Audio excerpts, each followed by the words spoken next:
Of course, I've heard the word grace, Yeah. but I really didn't have a full understanding, and that's being honest. That is when I really started to understand what that means and why it's so important to give it to other people. That's what people turn to now. Like, oh, I don't have to talk to them no more. I block them. But I'm like, sometimes it's a simple conversation. Just a simple conversation. Well, I don't really feel like you had to give me grace. I gave you grace because at the end of the day, you had the choice to come, and I understood and I respected your reasoning for not coming. Rejection does not feel good, okay? No, and but that the flip side of it is itself because I felt rejected. That moment that you and I had, that could have, I wouldn't say ruined a friendship, but it definitely could have shifted. It could have shifted to and where changed it faded out. But I think we are both mature enough to realize that our friendship was bigger than that.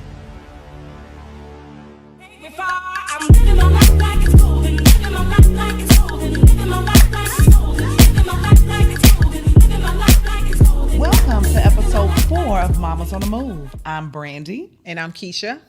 And today, you guys, we are going to talk about giving grace. Yes. Yeah. I thank God for grace. I thank God that I think a lot of, and honestly, I'm going to be honest with you, I never heard that until about 5 years ago. I was dating this guy, and he was the one who talked to me. He was dealing with a situation, and and I said, well, how long are you going to deal with such and such? And he was like, until the grace runs out. I was like, well, I don't want him to think I'm not biblical, so let me go home. Do some research. I'm not into the Bible, so let me go home. Of course, I've heard the word grace, but I really didn't have a full understanding, and that's being honest, So I looked it up to kind of get a better idea of the text in which he was using it, and then life happened again. And that is when I really started to understand what that means and why it's so important to give it to other people. Yeah. I even had a tweet that I put up. It's probably been 2020 that I said, give people grace because you're going to need it back one day. But again, it has saved me. I really feel like, So my pastor is Creflo Dollar. I'm a world changer. And he has preached about the gospel of grace for years and years and years.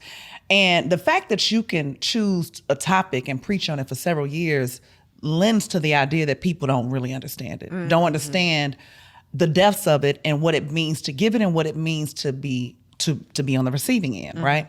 And I feel like grace is one of those things where if we take a pause, like, okay, now when you need it, right? When you've done a wrong or, you've committed a sin or whatever, like, when we need grace, but when it's needed and you have to give it, I think that's where people get tripped up.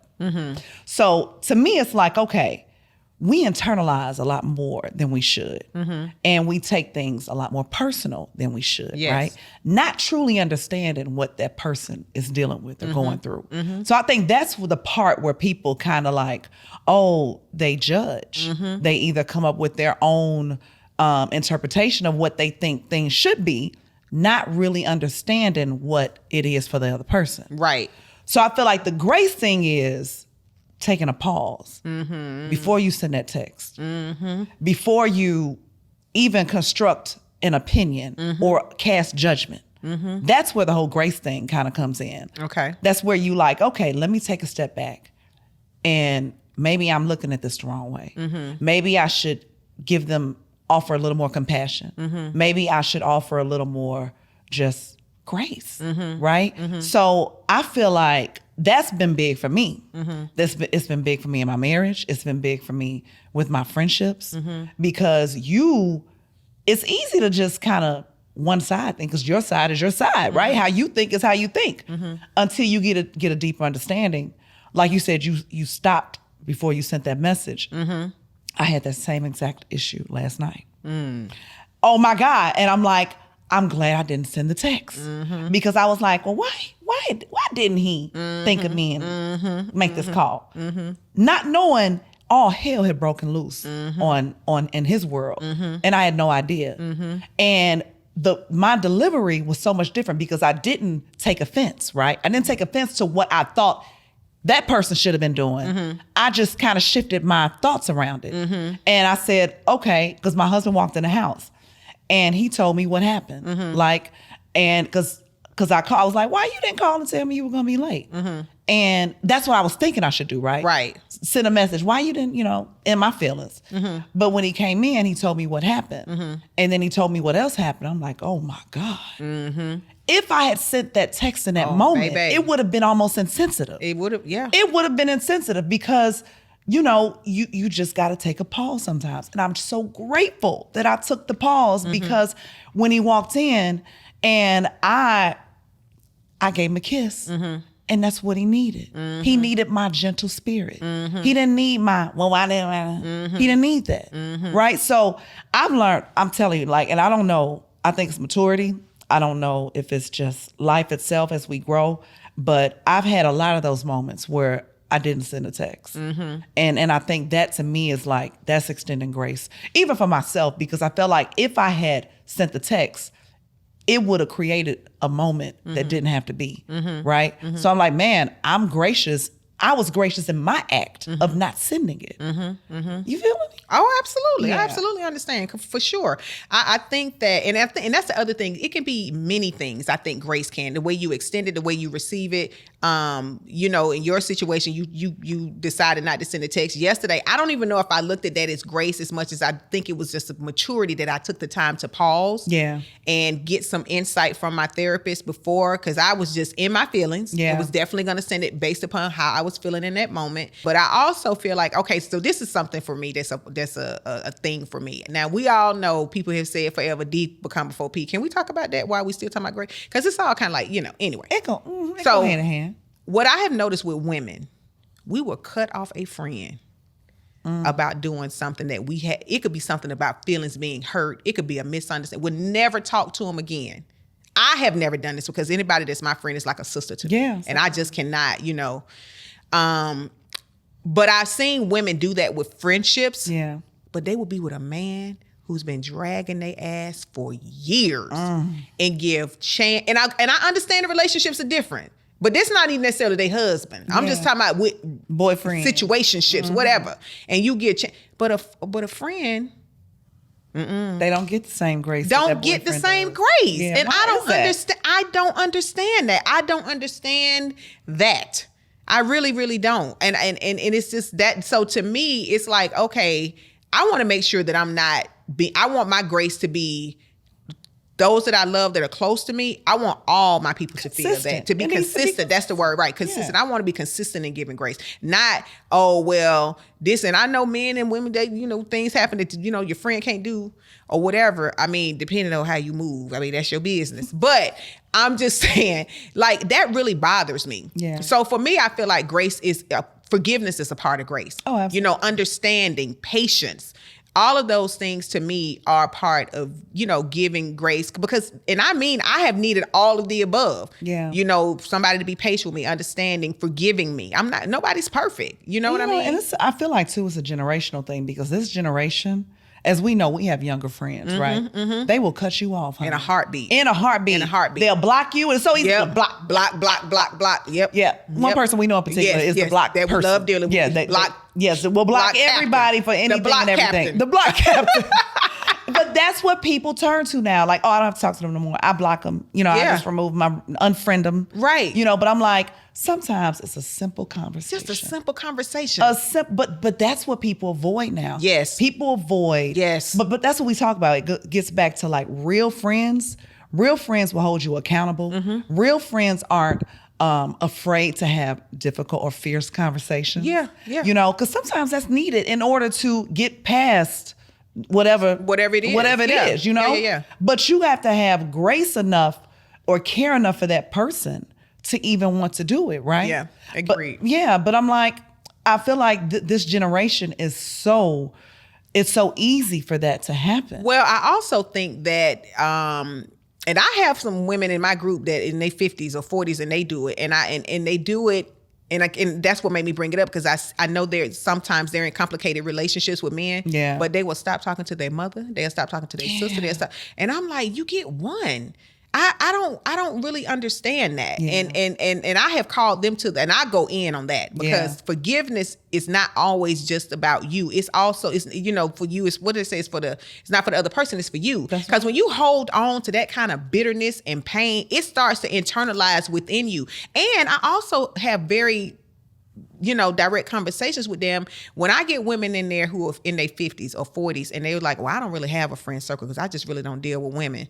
And I'm like, well, that's your choice. You made that decision. Yeah. Like, you're hard. Like, you're going. And what is hard to you against women? But you have all this grace for having guys or men or whatever. And I always tell people, you can get through anything in life with God and good girlfriends. Yes. You're going to need your girlfriends. Listen, young girls, y'all in these relationships, do not forget your girlfriends. Brandi did for a little while when she first got in her relationship. We ain't really talked for like the first 3 months she was engaged, not really a lot. But anyway, I digress. But make sure you keep relationship with your girls. Can I answer to that? Okay, first of all, when you fall in love, you are high. Mm-hmm. What does it call it? Dopamine. Mm-hmm. You are literally high. You are on a drug, right? Mm-hmm. And that drug, I was consumed. So it was an adjustment. I ain't even gonna lie. I mean, but let's truth be told, you, I don't hear from you as much these days since you got your friend. I was gonna say his name, but I ain't gonna say his name. I don't talk to you as much. Well, let's do this because this ain't even about this. This is not about me. I met this man a few months ago. I'm talking about we don't talk as much. Period. Since the pandemic. Since the pandemic, that is true. That is true. But you know what? Let's go there. Okay? Go. Let's go there. Go. Since the pandemic, you had a birthday trip that you were invited to. That I was invited to, and I couldn't go. I got stuff at home. I couldn't go. And since then, that friend group that went, they are exclusive. And I don't get invited to their things, which is a thing. And I've come to accept that that's what it is, right? But that was a thing for a minute. And I had to even understand that, like I had to give you grace with that. Because, well, I don't really feel like you had to give me grace. I gave you grace because at the end of the day, you had the choice to come, and I understood and I respected your reasoning for not coming. Yeah. But when you made a decision not to come, then that was your decision that you had to go with throughout. I can't change the decision that you made. But who knew that trip would turn into now this exclusive group that that I can never be a part of ever again in life? But it's not. Who knew? But the thing about it is, when we went on the trip, there were things that were shared within that group. And so those things they're continuing conversations when we link up. And it's about respecting the confidentiality of that group. You know what I mean? Yeah. So it's like that, it's the same, it's respecting that boundary that we created when we were there. But the thing about it is, you showed your ass numerous times in terms of, no, you showed your ass one time, but you showed your ass in terms of attitude numerous times. I took you to lunch. Rejection does not feel good, okay? No. And but the flip side of it is itself, because I felt rejected. But how could you feel rejected on something that you were initially invited to be a part of? But that was the first time, Keisha, that had ever presented itself. Like, okay, there have been many other times where girls have, like, we've been, if you don't get to go, that doesn't mean like you're now excluded from any other opportunity moving forward. If you don't make this dinner, if you don't make this trip, that was the first time that happened. It's because that was like, I think it was a couple of things. One, it was in 2021, so we had all been inside for over a year. I think it was a lot more shedding than anybody expected. I didn't even expect it because I invited other people that didn't come. Heather didn't come. There was several other people that were invited that didn't come. Only person that didn't come because of the pandemic was because of you. And I understood why. I respected that, just as I respect marriage. I am about that.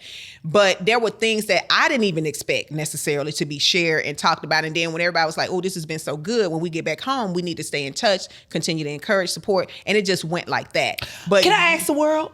She gave that explanation. However, on the flip side, can you see how one would feel excluded? I can say that. That's all I wanted. Absolutely. I think that's all I wanted to be acknowledged. But I also spent a lot of time over and over explaining to you that, and you made the decision to internalize. It was not, and I think honestly, I think if me and Renee were not a part of that group, you wouldn't care. I think it's the fact that it was two of your closer friends in the same group that you would not. Two of my best friends, yeah. Right. So that is what, but you internalized it, not me, because I could have internalized the fact that you got on a plane for 3 times to go do a deal that same year when you gave me oh my God, it was one time. OMG was one time. No, it was 3 because you had to go to the DR, then you went to Miami, and you went to LA. Am I lying? No, Miami. So not Miami. But Miami, you went through. I didn't go to Miami. It was LA and it was DR. Okay, it was LA but and the it was point DR. I'm making is to her. That was earlier in the year. No, it was not. Oh, this has turned, hasn't it? This was after my birthday. That's what made it such a thing. But let me tell you, there was grace. That's why I said I don't feel like you had to extend me grace. I had to extend you grace because you didn't come to my 50th. I understood. And then you turned around for money, if I wanted to look at it like that, and you got on planes. So it wasn't that you just did it for a reason and that made more sense to you. So I could have internalized that.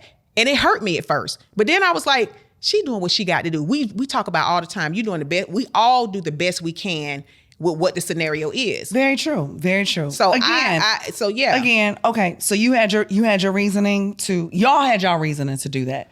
But on the flip side, again,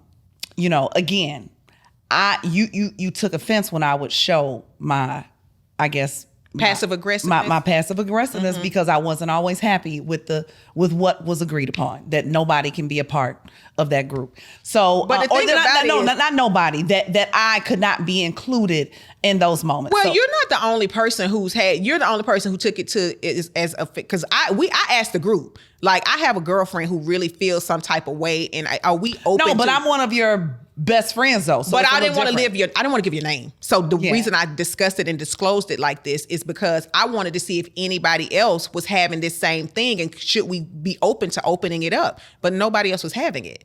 But this was you though. It wasn't for them. It was for you. But I'm just saying, if there are other friends who felt the same way, and she was flying from everywhere, from Dubai, Africa, and everything. She still feels the same way. I really should have had an issue with her because she was flying everywhere. You weren't flying anywhere at that time until the deal came. And then, but I'm saying she was everywhere. That girl was from Dubai. She didn't let the pandemic stop her from doing Nathaniel. So I really could hold y'all her know to what? State. This went a little personal. And I know it was not supposed to really go there. But it's all about grace. It's all about grace. We're talking about grace.